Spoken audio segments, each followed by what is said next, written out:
Good afternoon, everyone.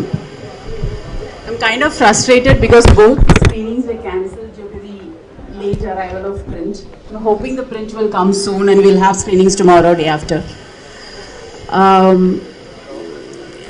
To give a short introduction of the film, the writer is here. He's Mr. Shobha Sakti. He's a Sri Lankan living in France in political asylum. And he has written novels, and one of his novels has been translated to Malayalam. You would have heard about it, by Mathrubhumi. He actually collaborated with me for script and dialogues. And Sengadal, to be very short, it's a people participatory work, and it happens in Dhanushkodi, which is a border coast between India and Sri Lanka. It just depicts the ability of fishermen to live in the midst of so much of violence, loss and suffering. And refugees have played refugees and fishermen have played fishermen, and all the supporting characters are from Rameshwaram public. It's not an author's cinema, it's a participatory work. And coming to IFFK is a dream come true, because I evolved as a filmmaker, being part of IFFK as a delegate. To come back to the same film festival which a film is like something very emotional for me. I'll pass the thing to Vetri.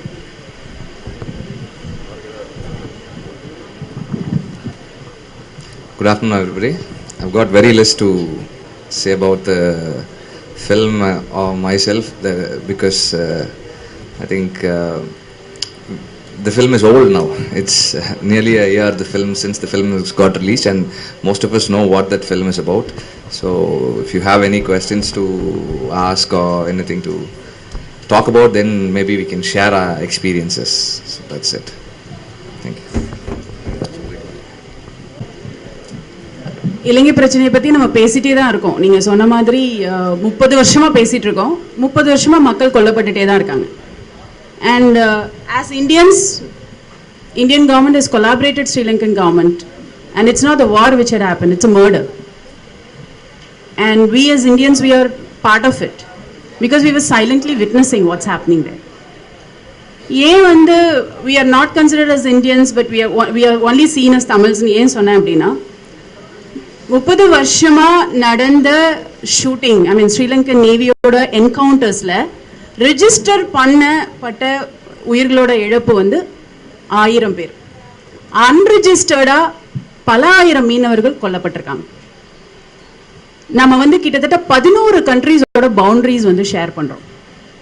We have never heard of Navy encounters or Army encounters in any other borders. Warn பண்ணுவாங்க, திரும்பி அனுப்புவாங்க, இல்லை arrest பண்ணுவாங்க. That's a maximum exercise an agency of state can do. But why Sri Lankan Navy is acting as a rogue navy? Why are they killing fishermen in the border coast? ஏன்னா அவங்க தமிழர்கள், ஏன்னா அவங்க கருப்பா இருக்காங்க. And that is just an extension of genocide which is happening in the mainland Sri Lanka. This film talks only about the Indian fishermen, but that's a place where the influx of refugees is also very heavy. நம்ம refugee கரையில் இறங்கின உடனே கரைக்கு வந்துட்டாங்கிறத மட்டும்தான் we all understand. But the process they undergo, இப்போ ஒரு 10 பேர் வந்தாங்கன்னா 10 பேரும் ரெஃப்யூஜி ஸ்டேட்டஸ் அட்டைன் பண்றது இல்லை. We have signed, and we are the country who receive refugees under UN policies and all. But we receive them, but we don't know if we give them the refugee status.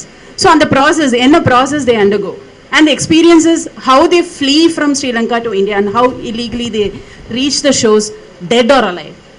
So this is just a depiction. The film is an observational film. It's just a depiction of how these fishermen and refugees are denied their basic right to live in this world. Sri Lanka has betrayed them. They are their citizens, but they made them flee for their life. And they made them refugees, and they are now scattered in 52 countries. They don't, I mean, we think that they are, migrated to London and they are living a peaceful life. Do you think that they can live a peaceful life in London, not without an education, without anything, and with a refugee status? Shobha will be telling you more about it. Indian government trained LGT, and Indian government also finished LGT. And we as a nation, we are imperialistic. We are acting like a big brother to all our neighboring countries. That's I just depicted. I'm not here to tell you any message. I depicted how life is possible in Dhanushkodi in the midst of so much of suffering, loss and violence. Is territorial zone declaration Sri Lanka la solringla, Tamil Nadu la solringla? போடுமே, ஏதாவது ஒரு இடத்துல declare பண்ணா போதுமே. See, Sri Lanka இப்போ நான் எதுக்கு சொல்றேன்னா, இது இன்னைக்கு வந்து தமிழ்நாட்டுல களியக்காவிளை மார்த்தாண்டம் பார்டராக இருந்தாலும் சரி, இல்ல கோயம்புத்தூர் பாலக்காடு பார்டரா இருந்தாலும் சரி, border is always an issue.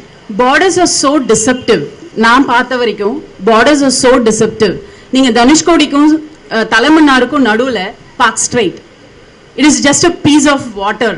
It's just a piece of, waterscape. அங்க இருந்து ஒரு 13 மணல் தீடை இருக்கு இந்தியால இருந்து Sri Lanka. I'll just give you an example. இந்தியால இருந்து ஸ்ரீலங்காக்கு நடுவுல ஒரு 13 மணல் தீடை இருக்கு. அந்த மணல் தீடையில கொண்டு வந்து ரெஃப்யூஜிஸை குப்பை மாதிரி கொட்டிட்டு போவாங்க படகுல வர்றவங்க. பிகாஸ் they don't know இந்த நைட் வந்து இது அரிச்சன் முனையா இல்ல வந்து மணல் தீடையான்னு தெரியாது. ஸ்ரீலங்கன் கவர்மெண்ட் ஒரு 3 வருஷத்துக்கு முன்னாடி 6வது மணல் தீடையில போய் ஒரு கொடியை வச்சு இது இன்டர்நேஷனல் பார்டர் அப்படின்னு சொல்லி கிளைம் பண்றாங்க. ஓகே, மணல் தீடைங்கிறது இன்னைக்கு காத்து இந்த பக்கம் அடிச்சா 3வது மணல் தீடை முதல் தீடை ஆயிடும், 5வது மணல் தீடை 8வது தீடை ஆயிடும். ஆனா they mark மணல் தீடை as border. அண்ட் இன்னொரு விஷயம் என்னன்னா, டெரிட்டோரியல் ஜோன் டிக்ளரேஷனுக்கு எல்லாம் மேல யுஎனோட traditional right protection of fishermen அக்ரிமெண்ட்ல both India and Sri Lanka have signed. Indian fishermen இல்ல, எந்த ஃபிஷர்மென் எங்க பிலிப்பீன்ஸ்ல மீன் கிடைச்சாலும் போய் மீன் பிடிக்கிற ரைட்ஸ் அவங்களுக்கு இருக்கு. அதை எந்த நாட்டு நேவியோ ஆர்மியோ சுட முடியாது. And they have signed it. But they are proceeding with the human rights excesses. இப்போ எனக்கு வந்து நான் கதையே பேசுறீங்க. 1000 வருஷம் காலமா 30 வருஷம் ராமநாதபுரம் மாவட்டத்துல இருந்து நம்ம மக்கள் சேலை கைலி இருக்கிற விஷயங்கள்லாம் எடுத்துட்டு போய் பார்ட்டர் பண்ணிட்டு வந்திருக்காங்க. இட்ஸ் லைக் ஒரு பல வருஷ காலமா. நேஷன் ஸ்டேட்டுங்கிறது 60 வருஷமா தான் இருக்கு. நம்ம ரிப்பப்ளிக் ஆகி நம்ம ஒரு சோஷியலிஸ்ட் டெமோக்ராட்டிக் கண்ட்ரி ஆகி maybe like around 60 to 65 years. அப்பதான் நம்ம பார்டர்னு சொல்றோம், அப்பதான் நம்ம எல்லாம் லைக் இமிகிரேஷன்ங்கிறோம், அப்பதான் பாஸ்போர்ட்டுங்கிறோம். And then only things become legal or illegal. ஃபிஷர்மென்க்கு வந்து திங்ஸ் இங்கிருந்து அங்க கொண்டுட்டு போறதுங்கிறது அவங்களுடைய one of their, apart from fishing it is a traditional occupation. And you now term it as legal or illegal.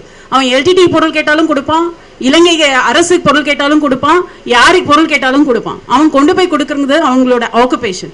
But now after nation states you come up with all this jargons like borders, crossing and immigration and everything.